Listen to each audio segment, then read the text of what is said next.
The eyes of the sports world were focused on Angel Reese in the WNBA, and Angel Reese once again proved why no one is watching her.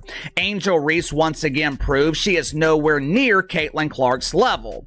Her performance was absolutely horrific. Angel Reese. The name alone promised fireworks, dominance, the next big thing, but what unfolded under the brightest WNBA lights was a disaster, a humiliating unraveling that exposed a brutal truth. This wasn't just a bad game, it was a shocking collapse, a definitive statement that her hype might just be a total illusion. Prepare for the unvarnished reality, because what you're about to hear will make you question everything you thought you knew about basketball's supposed next superstar. Reese. Whoop. And I showed this last night. Whoop.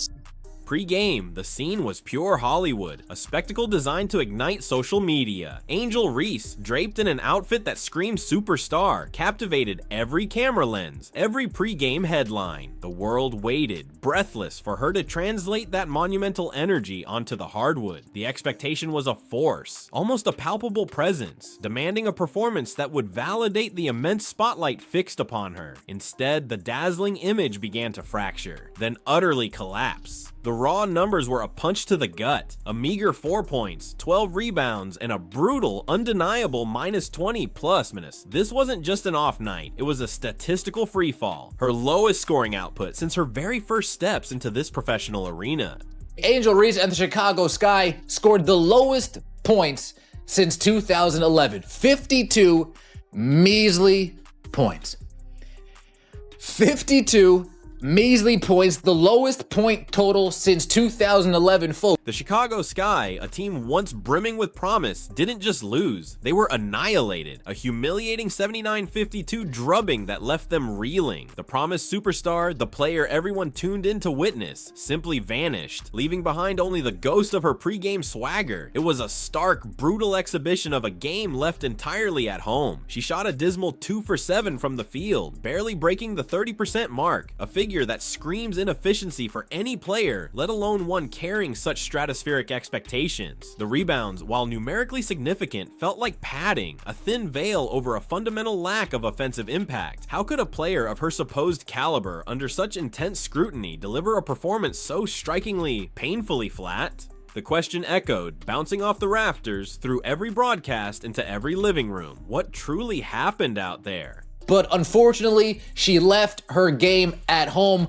4 points, 12 rebounds, 2 assists in 27 minutes of action, a minus 23 turnovers as the Chicago Sky, without Caitlin Clark, without Sophie Cunningham, without Stephanie White. Hope everything's okay, Steph. The conversation has shifted dramatically from fervent excitement to gnawing concern. The whispers, once faint murmurs, have escalated into a deafening roar. Is Angel Reese's true passion, her deepest commitment, truly centered on the relentless grind of professional basketball? Her calendar, it seems, is less a testament to extra practice sessions and more a vivid catalog of high-profile events. Met Galas, A-list Hollywood parties, even cameos in rap videos. Then there's her podcast, famously described by many as painfully boring. All of this, the argument goes, would be completely acceptable, even celebrated, if her on-court production consistently matched her off-court luminescence. But it doesn't. The optics are, for many, unequivocally damning. Who comes up with these stats? I know people were saying, oh, she's like more like Denise Rodman. Oh, she's like Dennis Rodman of the WNBA, more like Denise Rodman of the W. She's a social media icon, a master of personal branding, constantly making headlines with her unique style and magnetic personality. But if the defining highlight is her pre-game outfit, rather than a game-winning shot or a dominant performance, then serious questions must be asked about where her true focus lies. Some commentators, daring to venture into the most sensitive of comparisons, have even suggested parallels to other athletes whose image, whose brand, began to overshadow their competitive firepost peak.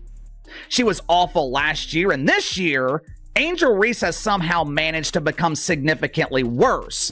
And it damn sure doesn't help that the media and the WNBA They try to shield Angel Reese from criticism. It's a tough accusation, a direct challenge to her core dedication. Yet nights like this, performances so starkly contrasting her hyped image, provide critics with an almost endless arsenal. This isn't just about a single game, it's about a persistent pattern, a burgeoning belief that she would rather be a celebrity than a basketball player. And that, for many, is the ultimate unsettling truth. I don't know if Angel Reese wants to be a basketball player. I don't know if she's 100% committed. To me, it seems like she would rather be a celebrity. She's attending the Met Gala. She's attending other doofus Hollywood events, making cameos and rap videos. She's hosting that painfully boring podcast. All of that would be fine if she was producing on the court. She's not. The Chicago Sky's performance wasn't merely a loss. It was a catastrophic unraveling, a historical debacle that painted a stark picture of dysfunction. Their offensive output, a measly 52 points, marked their lowest total since 2011. Picture it, a professional basketball team playing on national television under the intense glare of a CBS primetime slot, managing to fall apart so spectacularly that not a single player on their roster could break double digits. Camila Cardoso, touted as a key piece, led the team with just 8 points. The expectations is not matching the performance, and it hasn't been. And we've been trying to tell you that since the beginning of last year. You almost never witness such an offensive drought in the WNBA, not even from teams having their worst nights. But this wasn't just a rough outing, this was a comprehensive meltdown, beginning from the very first tip-off. The Sky's offense stalled almost immediately, crippled by an apparent inability to create, execute, or find any semblance of rhythm. By the end of the first quarter, they had mustered a shocking 9 points, and it only spiraled from there. Chicago failed to score more than 15 points in any single quarter of the game. Caitlin Clark is averaging more assists per game than Angel Reese is averaging points per game this season. Yeah.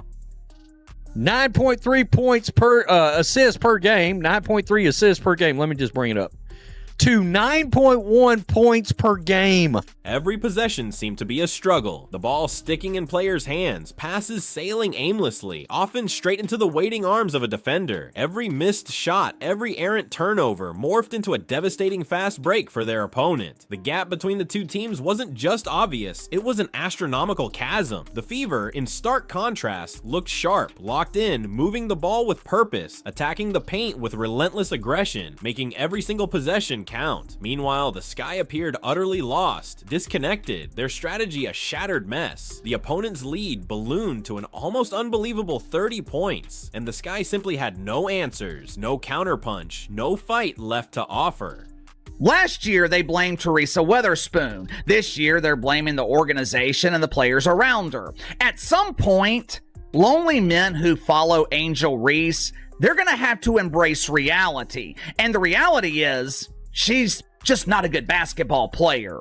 I don't know if Angel Reese wants to be a basketball player. Beyond the undeniable failure on the scoreboard, a deeper, more unsettling question hung heavy in the air. What is truly happening behind the scenes within the Chicago Sky organization? The team's utter lack of chemistry was not just noticeable, it was palpable, almost painful to watch. The ball barely moved, and when it did, it often ended in a forced, desperate shot or a costly turnover. On defense, communication seemed to break down completely, leaving gaping holes and open lanes. Their opponents picked them apart with alarming ease, finding open shooters, exploiting mismatches, and scoring almost at will. The Sky simply couldn't stop dribble penetration, couldn't rotate fast enough to contest shots, and couldn't contain anyone. You guys went all in to win this year. Nobody on your team even scored more than 10 points yesterday.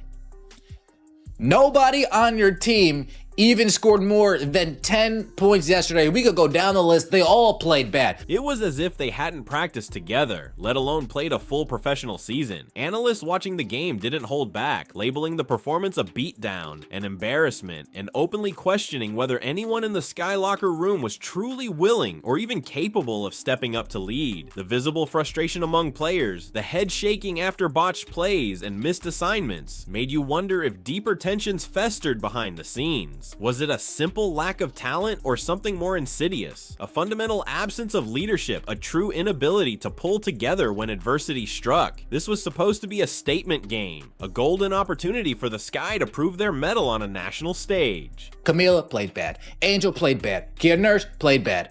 Ariel Atkins played bad. Instead, it exposed every single weakness, most glaringly the absence of a go-to scorer, a true floor general, someone who could rally the troops when the chips were down. Even Angel Reese, despite the immense attention she brings to the franchise, couldn't spark a run, couldn't inject urgency, couldn't rally her teammates. The Sky were outplayed, outworked, and outcoached from the first whistle to the very last.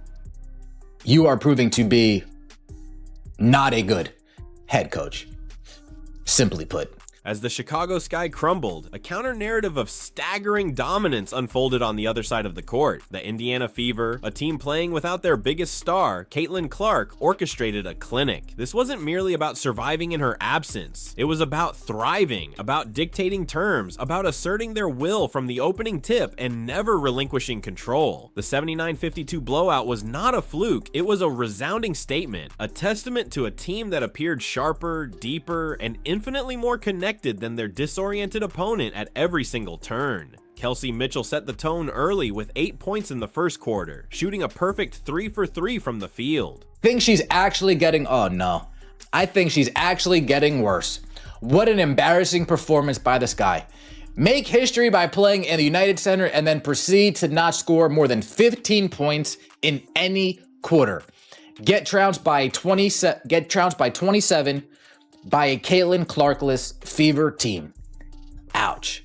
Did she just airball a layup? Yes, Al-Ghazi. That actually happens quite a few times during Chicago Sky games. Quite a few times you will see her airball wide open. Alia Boston, a force inside, chipped in, making her presence felt. Interim coach Austin Kelly, a figure of calm confidence on the sidelines, deserved immense credit. He rarely called a timeout, allowing Indiana's system to breathe, to flourish. His composure radiated through the team, setting a disciplined, organized tone that the players responded to with remarkable efficiency. Reese, it's not just Angel Reese. The Chicago Sky in general have an issue. Imagine trading your top 3 pick for Ariel Atkins.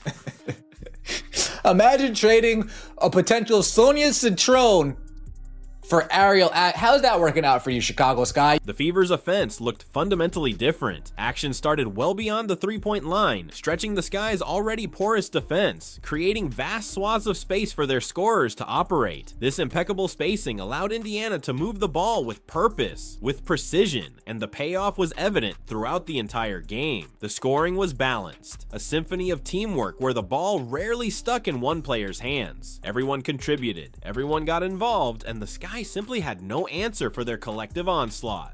Yikes. It was not close. It was not competitive. It is 79-52 with 22 seconds left. Indiana Fever up big right now. Very big in this game. Guys, I got to tell you, Angel Reese as an offensive player, she's not good. She is just not good.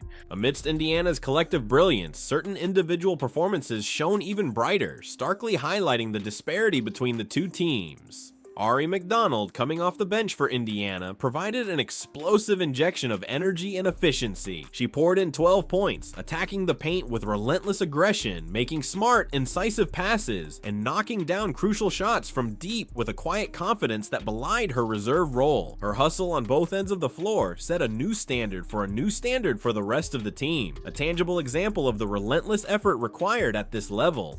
I had said earlier in the game, if Caitlin Clark and Sophie Cunningham had been playing in this game, they might have won by 40.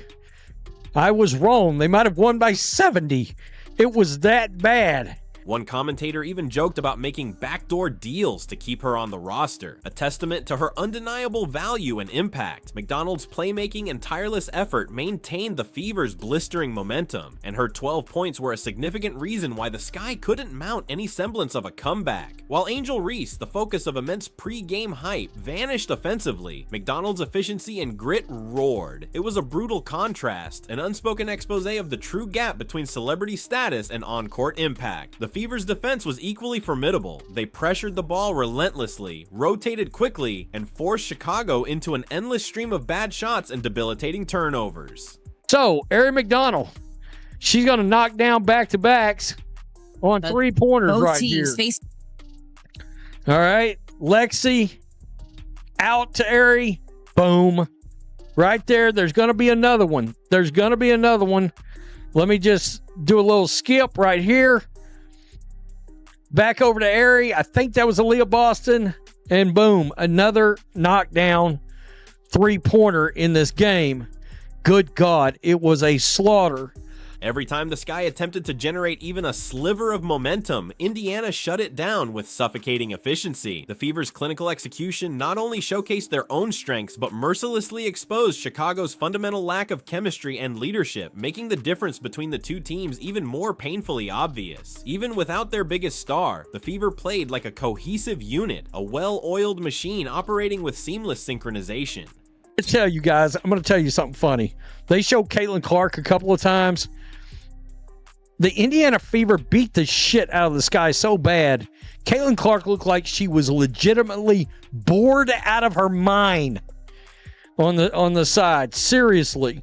Angel Reese's night was far more than a single stumble. It was a profound, undeniable wake-up call. 4 points versus 12 rebounds. A staggering -20 plus minus, all under the most intense national spotlight possible. This stat line, now etched into the WNBA's history books, is the one everyone is talking about. The one that defines this particular chapter. In a game explicitly designed to showcase the league's ascending talent, Reese didn't just fall short. She seemingly disappeared, swallowed whole by the overwhelming enormity of the moment. Critics with mounting evidence are entirely justified in calling out the cavernous gap between her unprecedented hype and her undeniable, often frustrating production.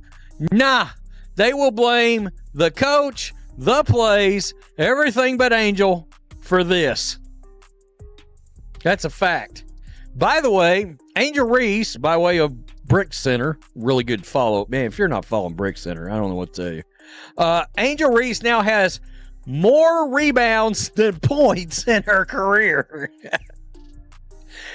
With a couple little brick emojis. That's really good. It really is. Is her dazzling, all-encompassing social media presence now overshadowing, perhaps even crippling her on-court performance? Is the weight of being a global brand diluting her focus on being an elite athlete? The nickname Brick Center is gaining alarming traction, a chilling label for a player who, just a few short months ago, seemed destined not just for stardom, but for genuine game-changing greatness. The question isn't solely about a single disastrous game. It's about the entire trajectory of a career now teetering precariously on the edge of a precipice. Can Angel Reese defy the mounting doubts, silence the critics, and reclaim her narrative? Or will the immense, suffocating weight of expectation prove too heavy, leaving her legacy defined not by what she achieved, but by the staggering, unfulfilled promise of what she could have been? Her choices, her commitment, and her future performances will not only shape her own destiny, but will profoundly influence the very dialogue around the WNBA's evolving landscape. The answers as they unfold will undoubtedly redefine the boundaries between celebrity and true, undeniable competitive greatness.